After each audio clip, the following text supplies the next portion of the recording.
موصوف صفت جہاں ہوں گے جو صفت آتی ہے اس کے کچھ فائدے ہیں. ہدایت اللہ نے 5 فائدے لکھے. 5 فائدے تو میں وہ سنانے لگا ہوں کون کون سے فائدے. نمبر 1 موصوف صفت جہاں ہوں گے صفت موصوف میں تخصیص پیدا کرے گی. ایک فائدہ ہے. نمبر 2 صفت موصوف کی وضاحت کرے گی جس کو کہتے ہیں توضیح. یہ 2 فائدے پڑھ دیے. نمبر 3 صفت محض مدح کے لیے. نمبر 4 صفت محض ذم کے لیے. نمبر 5 صفت صرف تقید کے لیے. یہ 5 فائدے میں نے پڑھے ہیں آپ کو آہستہ آہستہ سنائے. ان 5 فائدوں میں سے جو پہلے 2 فائدے ہیں نا وہ کثیر ہے, ان کا استعمال زیادہ ہے. یعنی صفت پہلے 2 فائدوں کے لیے اکثر آتی ہے, بقایا 3 کے لیے کبھی کبھی. النوع الاول اس میں صفت توضیح کے لیے ہے اور حروف تجر الاسم میں صفت تخصیص کے لیے. جب دونوں موصوف صرف نکرہ ہو اکثر طور پر فائدہ تخصیص موصوف کی. جب دونوں معرفہ ہو تو اکثر طور پر فائدہ موصوف کی وضاحت جس کو کہتے ہیں توضیح. وہاں توضیح کا صفت فائدہ دے گی جب دونوں کیا ہوں گے تو. لیکن صاحب یہ کہنا اکثر, اور جب دونوں نکرہ ہو تو پھر اکثر طور پر.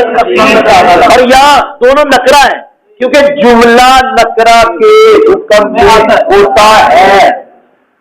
یہ یاد ہو گیا. اب میں سمجھا رہا ہوں آپ کو. تخصیص کس کو کہتے ہیں, توضیح کس کو کہتے ہیں.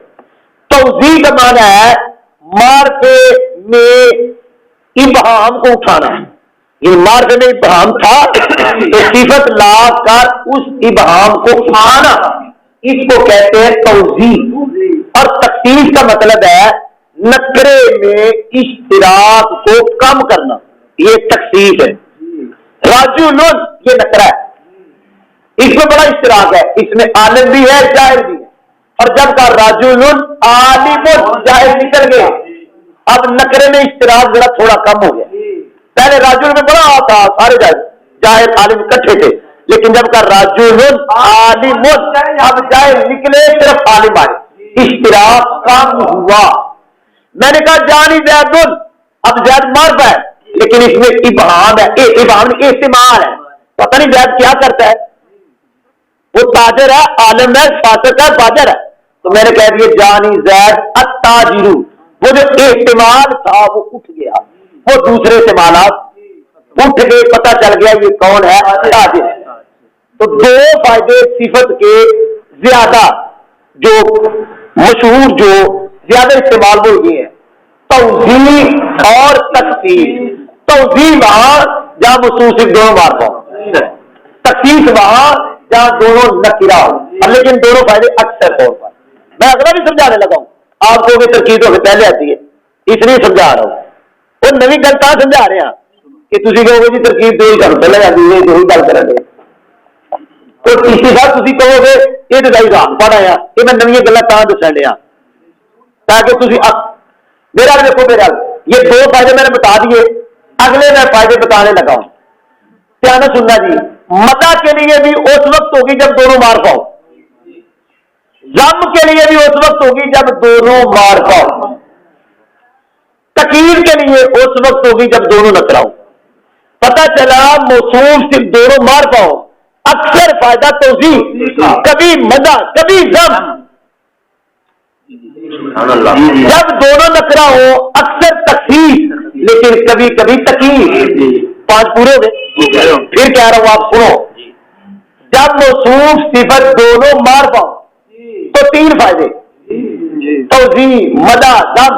لیکن اکثر کون سا ہوگا توضیح, پھر مدح کبھی کبھی اور ذم بھی کبھی کبھی. اچھا جی. اور جب دونوں نکرہ ہو تو اکثر فائدہ ہوگا تخصیص اور تقید کبھی کبھی. اب میں پڑھانے لگا ہوں کب یہ ہوگا کب یہ ہوگا, پڑھانے لگا ہوں. دھیان سنو جی.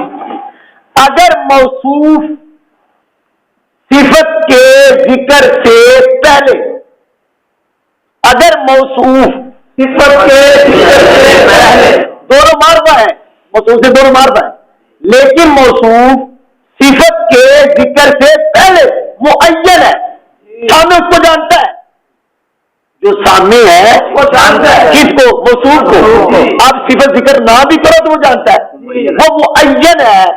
تو اب دیکھیں گے وہ جو معین ہے وہ اعلیٰ ذات ہے یا حقیر ذات ہے، شان والی ہے یا حقارت والی ہے؟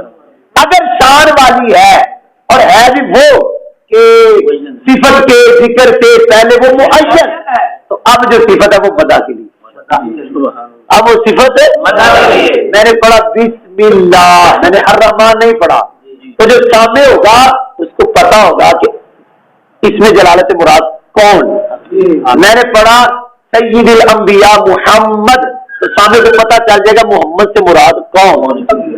اگر وہ دونوں معرفہ ہو موصوف صفت تو پھر دو حال سے خالی نہیں، ویسے تو تین بنائیں گے، پہلے دو بنائیں گے، دو حال سے خالی نہیں کہ موصوف صفت کے ذکر سے پہلے معین ہے یا نہیں، معین ہے پھر دو حال سے خالی نہیں، تو وہ موصوف اعلیٰ ذات ہے، عظمت والی ہے یا حقارت والی؟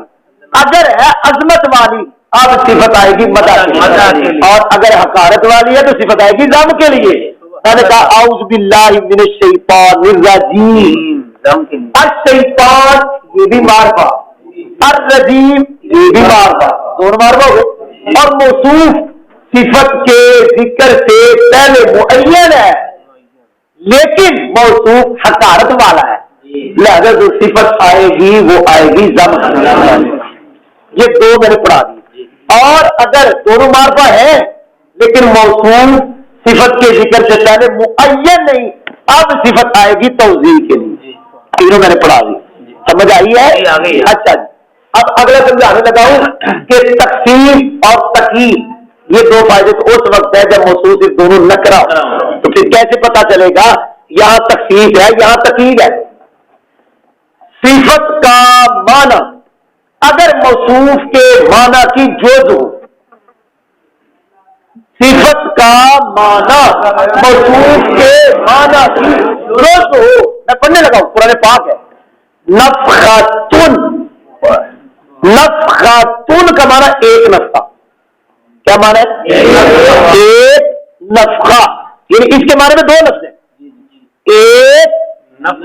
ایک بھی ہے نفخہ بھی ہے، اور اس کی صفت آگے واحدہ، اس کا معنی ایک، پتہ چلا صفت کا معنی موصوف کے معنی کی جوز ہے، کیونکہ صفت کا معنی ایک اور موصوف کا معنی تھا ایک نفخہ، اور اس کے معنی میں دو ہے، ایک اور اس کے معنی صرف پتہ چلا صفت کا معنی موصوف کے معنی کی جوز ہے۔ تو جہاں موصوف صفت دونوں نکرا ہو اور صفت کا معنی موصوف کے معنی کی جوز ہو تو وہاں صفت آتی ہے تقیید کے لیے، اور اگر دونوں نکرا ہو لیکن صفت کا معنی موصوف کے معنی کی جوز نہ ہو تو پھر آئے گی تخصیص کے لیے۔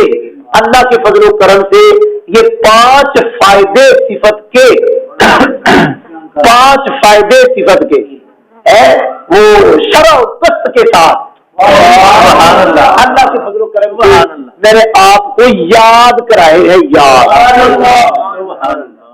چلو جی آگے پڑھنے لگے۔